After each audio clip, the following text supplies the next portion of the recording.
there is a very quiet assumption most of us carry without ever examining it. The assumption that forgiveness is something you do after something has gone wrong, that it is a kind of inner gesture, a moral movement, a decision that appears once the damage has already been mapped, named, and placed neatly into a story. Almost like closing a file after reviewing the evidence, stamping it with meaning, and putting it back on the shelf of memory. And embedded inside that assumption is something even quieter, almost invisible. The idea that someone inside us must remain standing, intact, justified. That forgiveness is possible only if the self survives the event with its narrative preserved.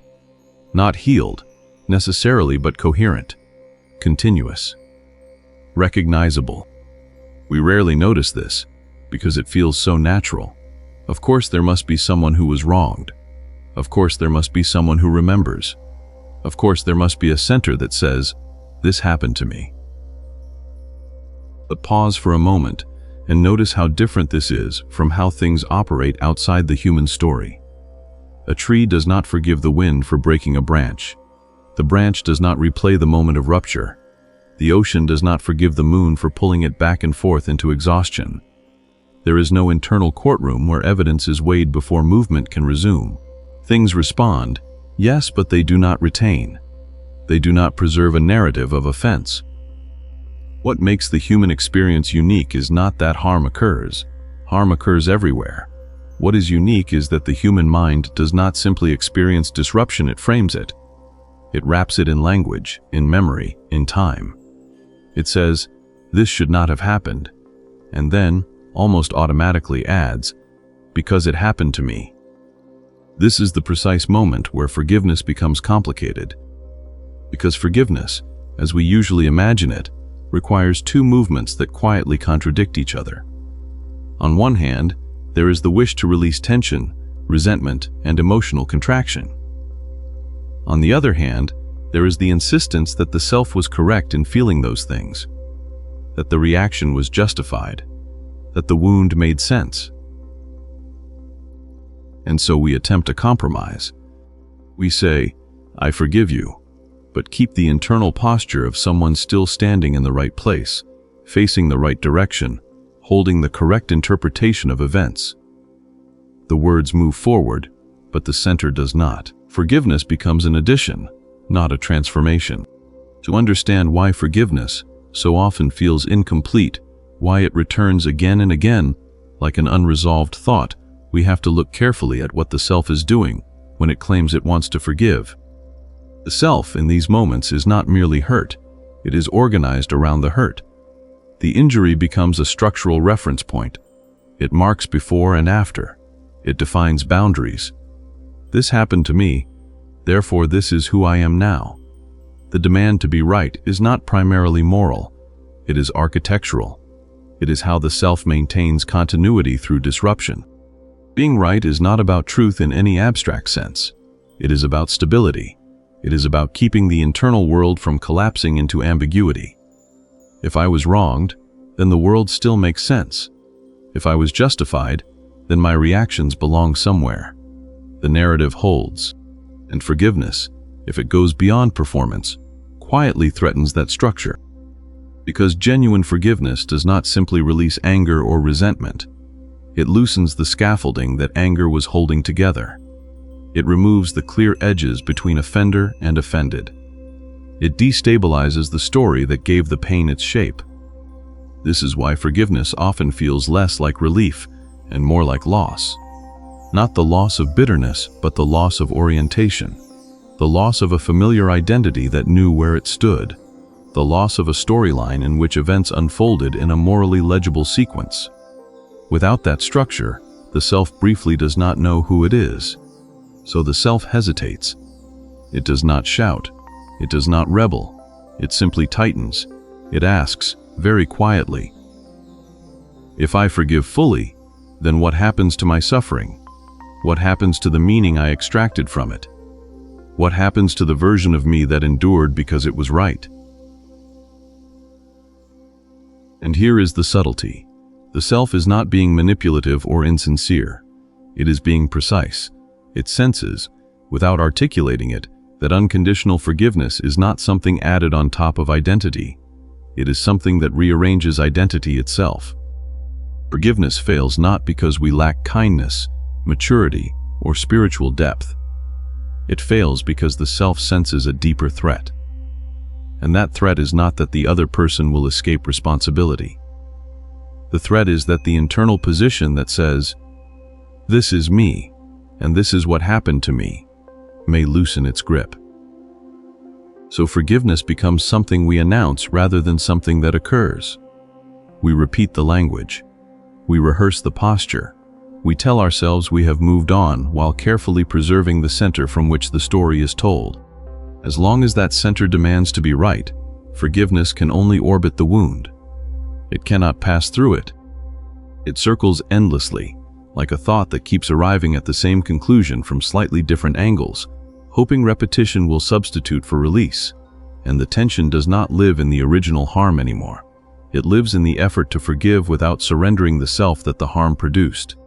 The paradox is quiet, but relentless. The very mechanism that insists on forgiveness is the one preventing it. And somewhere inside this loop, the mind grows tired. Not dramatically, not tragically, just tired enough to wonder almost absent-mindedly whether the difficulty is not a failure of forgiveness at all, but the quiet insistence of a self that cannot yet afford to stop being right. If we stay with this long enough, without trying to correct it or improve it, something subtle begins to appear. The self that insists on being right is not aggressive. It is not loud. It is not even particularly emotional. It is careful. It is watchful. It is doing something that feels, from the inside, entirely reasonable. It is trying to protect continuity. The self is, above all, a pattern of remembering. It remembers what happened, who did what it meant, and what must not be allowed to happen again. And in that remembering, it stitches together a sense of time, a before, a during, and an after. Forgiveness, when imagined too quickly, threatens to blur those stitches. Because if the story loosens, time loosens with it. The event no longer sits neatly in the past as something resolved. It becomes strangely fluid, less fixed, less owned. And the self, which depends on fixed reference points, senses danger in that fluidity. So it does something very subtle. It turns forgiveness into an object, something to possess, something to complete, something to point to and say, "I have done this." In this way, forgiveness becomes part of the self's inventory, another proof of coherence, another sign that the narrative is still intact. But this is not forgiveness as release. This is forgiveness as containment.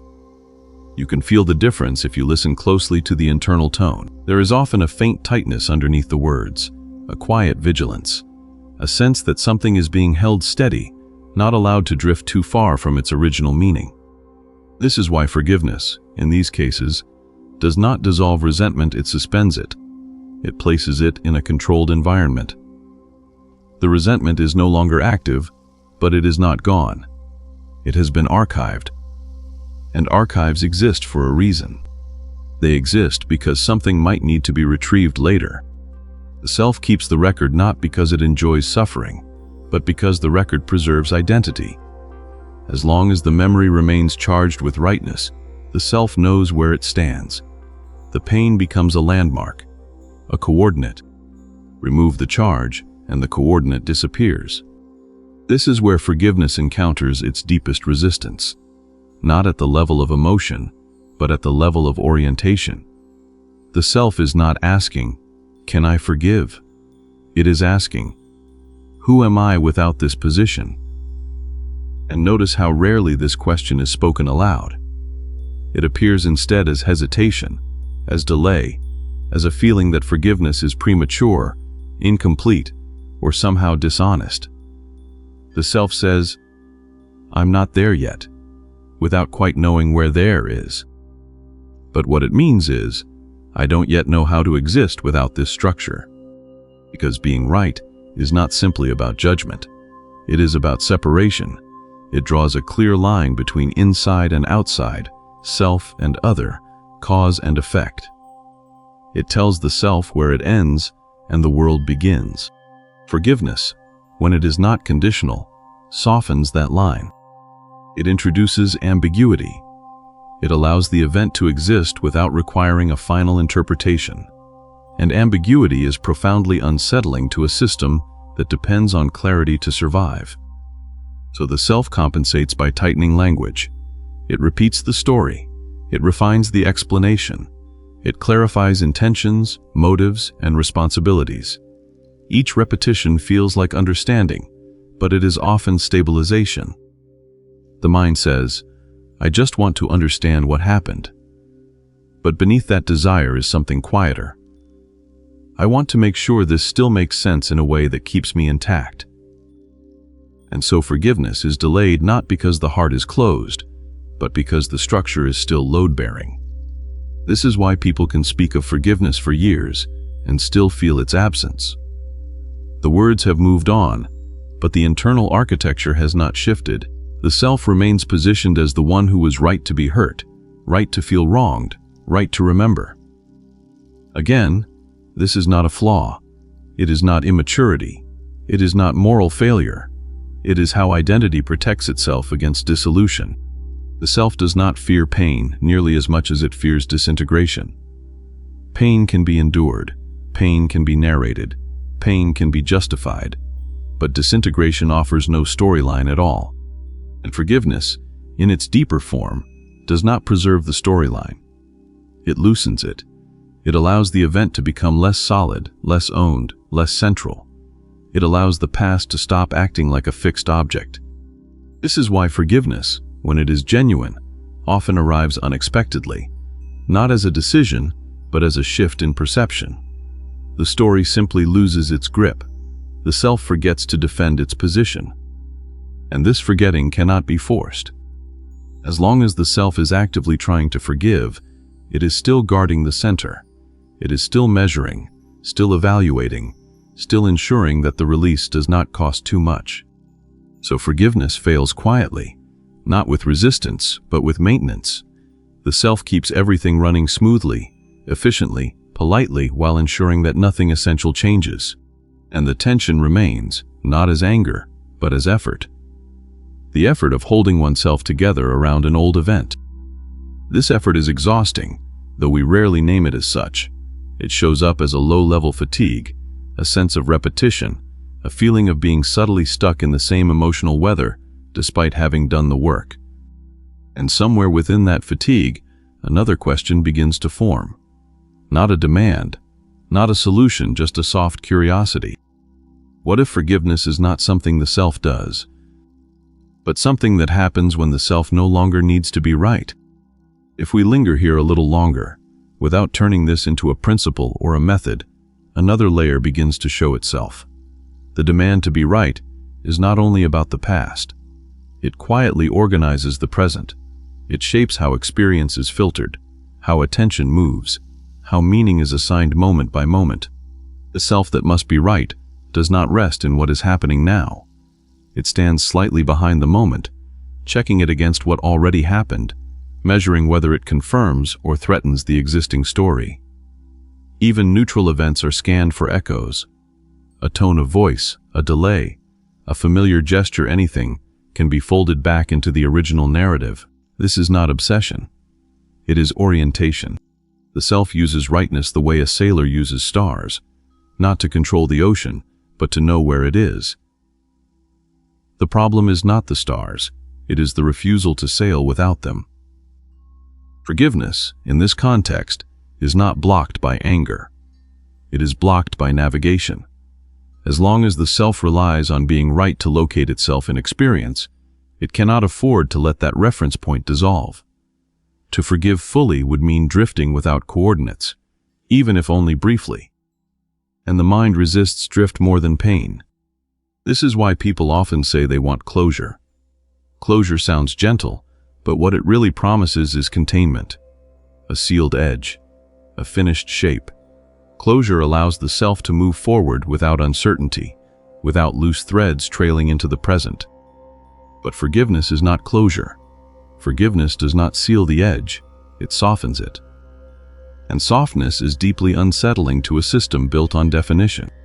The self wants forgiveness to function like a verdict, something final, something that confirms order. But forgiveness, when it is real, behaves more like erosion. It does not announce itself. It does not resolve. It slowly wears away the sharpness of meaning until the event no longer occupies the same psychic space. This erosion feels like loss because it removes significance, not just pain. When the self demands to be right, it is not only preserving its moral position, it is preserving the importance of the event. Importance gives weight to identity. It tells the self, this mattered because I mattered. To forgive without conditions would risk letting the event become ordinary, almost impersonal. And that feels like a kind of disappearance. So the self keeps returning to the story, not to suffer, but to confirm its own presence. The wound says, I am here. The rightness says, I still exist. This is why forgiveness often fails silently. There is no dramatic refusal, no conscious decision to hold on.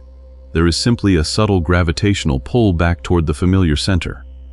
The self drifts away from release and does not even notice it has done so. What is often called not being ready to forgive is really not being ready to lose a particular shape of selfhood. And this readiness cannot be forced, because it is not a matter of will. The will itself belongs to the structure that is being questioned. Asking the self to will its own loosening is like asking a knot to untie itself by pulling harder. So nothing happens. Or rather, things keep happening but nothing shifts. The self continues to function, to relate, to reflect, to explain. It may even become eloquent about forgiveness. But beneath the eloquence is a quiet vigilance, a sense that something must be maintained. This is why forgiveness that is demanded by culture, by spirituality, by morality, so often feels false. It asks the self to perform an act that contradicts its own survival logic. And the self responds by complying on the surface while holding firm underneath. Again, this is not deception. It is coherence. The self is doing exactly what it was designed to do. Preserve continuity, preserve meaning, preserve orientation. Forgiveness fails not because the self is flawed, but because it is functioning correctly. The tension only arises when forgiveness is misunderstood as an action, rather than a consequence. When it is treated as something to be achieved, rather than something that emerges when the conditions that require rightness quietly dissolve. And those conditions dissolve not through effort, but through saturation. At some point unpredictable, unplanned, the story exhausts itself. The repetitions lose energy. The need to confirm meaning weakens. The self grows less interested in maintaining the position that once felt essential. Not because it was convinced, not because it was corrected, but because it no longer needs the structure to feel real. And when that need fades, even slightly, forgiveness no longer feels like a risk. It no longer feels like surrender. It feels almost irrelevant. The event does not disappear. Memory remains. But the demand to be right loosens, and with it, the tension that made forgiveness feel impossible. This is not resolution. It is not insight. It is not a conclusion. It is simply a quiet shift in how tightly the self must hold itself together. When this loosening begins, and it is always subtle, it does not arrive with a sense of achievement. There is no internal announcement that something has finally been understood. The mind does not say, "Now I forgive." In fact, the language of forgiveness often fades at precisely this point. What appears instead is a slight decrease in urgency. The story does not vanish. It simply stops demanding constant attention. It no longer needs to be rehearsed to remain alive. It becomes one experience among many, no longer the axis around which meaning must rotate. This is important to notice, because it reveals something easily overlooked. Forgiveness is not an event in time. It is not something that happens after the self changes. It is something that becomes possible when the self no longer needs to defend a position within time. As long as the self is oriented around before and after the harm, after the harm it must remain vigilant. It must remember correctly. It must protect the narrative that explains why things are the way they are now. Being right is how the self keeps time from collapsing into confusion. But when that vigilance softens, time itself begins to feel less rigid. The past does not disappear, but it loses its authority over the present. It no longer insists on being consulted. The memory becomes lighter, less instructional. It stops telling the self who it must be now. And in that lightness, something curious happens. The question of forgiveness stops making sense in the same way. Not because forgiveness has been achieved, but because the self that required forgiveness as a corrective measure is no longer operating in the same mode. There is less need to repair, less need to balance, less need to conclude. The demand to be right dissolves not through understanding, but through irrelevance. This is why forgiveness cannot be rushed, argued into place, or morally enforced. Any attempt to force it only reinforces the very structure that prevents it. The self hears the demand and responds by fortifying its position. It becomes more careful, more articulate, more justified. True forgiveness does not come from being persuaded. It comes from being unburdened. And unburdening is not something the self does. It is something that happens when the self is no longer required to carry so much meaning. At this point, it becomes clear why forgiveness fails when the self demands to be right. The demand itself is the mechanism that keeps the structure intact. As long as rightness is required for identity, forgiveness represents loss. And the self will always resist loss disguised as virtue. But when rightness loosens even slightly, forgiveness is no longer a threat. It is no longer even a topic. It is simply the absence of tension where tension once had a job to do. Everyday life reflects this more clearly than philosophy ever could. There are moments when something that once felt heavy suddenly feels neutral. Not resolved, not justified, just uncharged. The mind does not celebrate this. It barely notices. It simply stops returning. This is forgiveness without intention, not as an act of generosity, not as a moral triumph, not as a spiritual milestone, but as a natural consequence of the self no longer needing to anchor itself to a particular version of the past. Nothing has been corrected. Nothing has been fixed. Nothing has been declared over. The world simply continues, and the self continues with it, slightly less armored, slightly less defined, slightly less invested in being right. And in that continuation, forgiveness is no longer something that must succeed or fail. It is just what remains when the self relaxes its grip on who it needed to be.